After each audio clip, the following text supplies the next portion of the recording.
महायुतीचा मंत्रिमंडळ विस्तार पुन्हा लांबला. आता 15 डिसेंबरला नागपुरात शपथविधी. न्यूज 18 लोकमतला सूत्रांची माहिती.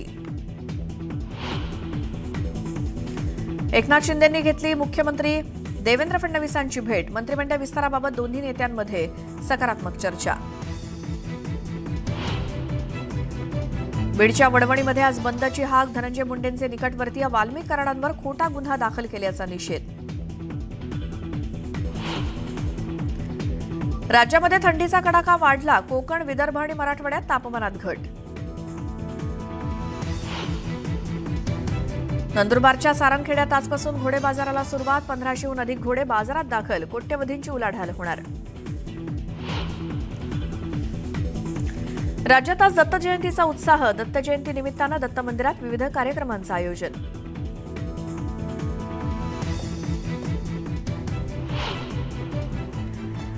सुरुवात करूयात महत्त्वाच्या बातमीनं. राज्य मंत्रिमंडळाचा विस्तार कधी होणार? मंत्रिमंडळ विस्तारामध्ये कोणाला कोणतं खातं मिळणार याकडे संपूर्ण महाराष्ट्राचं लक्ष लागले आणि अखेर मंत्रिमंडळ विस्ताराची तारीख समोर आली आहे. येत्या रविवारी म्हणजेच 15 डिसेंबरला नव्या मंत्रिमंडळाचा विस्तार होणार अशी माहिती सूत्रांकडून मिळाली आहे. विधानसभा निवडणुकीचा निकाल लागून 20 दिवस झाले, पण अजून सुद्धा मंत्रिमंडळ विस्ताराला मुहूर्त मिळत नाहीये. दिल्लीवारी झाल्यानंतर 14 डिसेंबरला शनिवारी मंत्रिमंडळ विस्तार होईल अशी जोरदार चर्चा होती. मात्र आता 15 डिसेंबरला नागपूरमध्येच मंत्रिमंडळ विस्तार होणार असल्याची माहिती सूत्रांनी दिली आहे. त्यानंतर विस्ताराच्या वेळेला अनेकांना धक्के बसतील असा टोला राऊतांनी लगावलाय. काही लोकांना मंत्रिमंडळ विस्ताराच्या दरम्यान हृदयविकाराचा झटका किंवा ब्रेन हॅमरेज झालं नाही म्हणजे कमावलं, ॲम्ब्युलन्स ठेवल्या पाहिजे. राऊतांच्या या टीकेला राष्ट्रवादीकडून प्रत्युत्तर देण्यात आलंय. आम्ही दिलेलं मंत्रिमंडळ पाहून संजय राऊताला धक्का लावेल. त्यांनी त्यांचं लोकेशन सांगावं जेणेकरून आम्हाला रुग्णवाहिका तिथं जवळ स्थानबद्ध करता येतील. राज्यात महायुतीला स्पष्ट बहुमत मिळालं. त्यानंतर 5 डिसेंबरला मंत्रिमंडळाचा शपथविधी झाला होता. मात्र मंत्रिमंडळाचा विस्तार रखडला होता. आता येत्या रविवारी तरी हा विस्तार होतो का याकडे सगळ्यांचंच लक्ष लागलंय.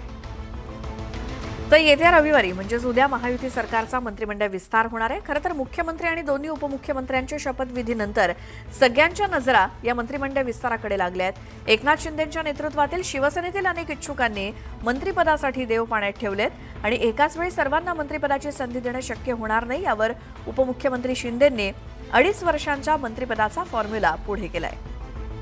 मंत्रिमंडळ विस्तारात आपल्याला संधी मिळावी अशी अनेकांची इच्छा आहे. विशेषतः शिंदेंच्या शिवसेनेतील अनेक जण मंत्रिपदासाठी इच्छुक आहेत. यावेळी मंत्रिपदाची संधी हुकल्यास काही आमदार नाराज होण्याची शक्यता आहे. या पार्श्वभूमीवरती सत्ताधारी शिवसेनेकडून 2.5 वर्षांच्या मंत्रिपदाचा फॉर्म्युला राबवला जाणार असल्याची राजकीय वर्तुळात चर्चा आहे. सूत्रांनी दिलेल्या माहितीनुसार शिवसेनेच्या वाट्याला येणाऱ्या खात्यांच्या मंत्र्यांना केवळ 2.5 वर्षांचा कालावधी मिळणार आहे. त्यामुळे 5 वर्षात एका खात्याला 2 वेगवेगळे मंत्री मिळणार आहेत. पहिल्या 2.5 वर्षांसाठी एक मंत्री तर उरलेल्या 2.5 वर्षांसाठी दुसरा मंत्री नियुक्त केला जाणार असल्याचं बोललं जात आहे. 2.5 वर्षांचा मंत्रिपद फॉर्म्युल्यामुळे शिवसेनेतील अधिकाधिक इच्छुक आमदारांना मंत्रिपदाची संधी मिळणार आहे. तसंच मंत्रिपद देताना पक्षाला सामाजिक आणि प्रादेशिक समतोल साधता येणार आहे. तर अजित पवारांची राजकीय पत महाराष्ट्रातच नव्हे तर दिल्लीत सुद्धा वाढली आहे आणि विधानसभा निवडणुकीमध्ये अजित पवारांनी जोरदार कमबॅक केलं आणि त्यामुळेच मुंबई ते दिल्ली अजित पवारांचा प्रभाव बघायला मिळतोय आणि त्यामुळेच सुनेत्रा पवार यांना दिल्लीमध्ये टाईप 7 बंगला मिळाल्याची चर्चा सुरू झाली. आणि विशेष म्हणजे सुनेत्रा पवारांचा बंगला हा शरद पवारांच्या बंगल्याच्या जवळच आहे. दिल्लीच्या ल्युटियन्स परिसरातील हा 11 जनपद बंगला चर्चेत आलाय, कारण हा बंगला उपमुख्यमंत्री अजित पवारांच्या पत्नी राज्यसभा खासदार सुनेत्रा पवारांना मिळालाय. खरं तर राज्यसभा खासदार म्हटलं की त्यांना सरकारी बंगला हा मिळतोच, पण सुनेत्रा पवारांना ज्या परिसरात हा बंगला देण्यात आलाय त्यामुळे ही चर्चा रंगली आहे. सुनेत्रा पवार यांच्या 11 जनपद बंगल्यापासून हाकेच्या अंतरावर शरद पवारांचा 6 जनपद हा बंगला आहे. एवढंच काय, पण काँग्रेस नेत्या सोनिया गांधींचा 10 जनपद हा बंगलाही जवळच आहे. तर 12 जनपदवर माजी राष्ट्रपती रामनाथ कोविंद वास्तव्याला होते.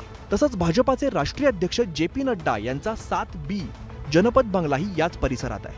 अशा बड्या नेत्यांच्या मांदियाळीत पहिल्यांदाच निवडून आलेल्या सुनेत्रा पवारांना बंगला मिळालाय. आता दोन्ही पवार कुटुंबीय एकाच मार्गावर असणार आहे. एकीकडे 6 जनपदला शरद पवार आणि दुसरीकडे 11 जनपदला सुनेत्रा पवार. आता दिल्लीच्या राजकारणात शरद पवारांसोबतच त्यांचे पुतणे अजित पवारांचंही महत्त्व वाढल्याचं बोललं जात आहे.